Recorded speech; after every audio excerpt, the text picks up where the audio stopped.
નમસ્કાર મિત્રો, એમ તો ધારાસભ્ય છેતરભાઈ વસાવાને આપણે હંમેશા જોતા આવીએ છીએ, પરંતુ એમના જ ગઢની અંદર એટલે કે એમના જ વિસ્તારની અંદર એટલે કે ડેડિયાપાડાની અંદર આજે નાયબ મુખ્યમંત્રી એટલે કે હર્ષ સંઘવી સાહેબ આવ્યા હતા અને 5000થી વધારે આમ આદમી પાર્ટી છોડીને ભારતીય જનતા પાર્ટીમાં કાર્યકર્તાઓ જોડાયા છે। નમસ્કાર મિત્રો, વિડીયોમાં તમારું સ્વાગત છે।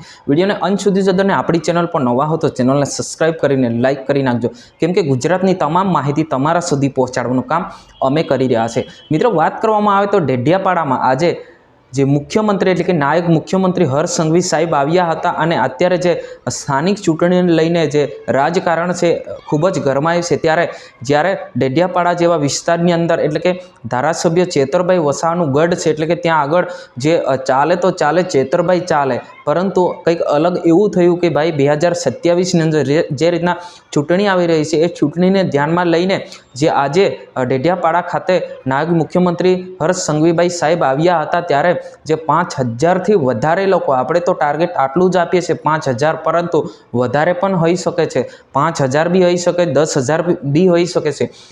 એટલા કાર્યકર્તા આજે જે મિટિંગની અંદર જે ભારતીય જનતા પાર્ટીનું ખેસ ધારણ કરીને જોડાયા છે। જ્યાં મિત્રો હવે શું થશે, હવે જે છેતરભાઈ વસાવા એવું કહેવામાં આવે છે કે એકલા પડી ગયા છે, હવે બધા જ આમ આદમી પાર્ટીના નેતાઓ પણ ભારતીય જનતા પાર્ટીમાં જોડાઈ રહ્યા છે। આ રીતના અત્યારે સોશિયલ મીડિયાના જે દુનિયાને વાયરલ થઈ રહ્યા છે। મિત્રો, આ ઈકે ચેનલ કોઈ પણ પક્ષ કે પોલિટિક કે કોઈને વિરુદ્ધ નથી કરતો, અમારું કામ છે મિત્રો તમારા સુધી માહિતી પહોંચાડવાની।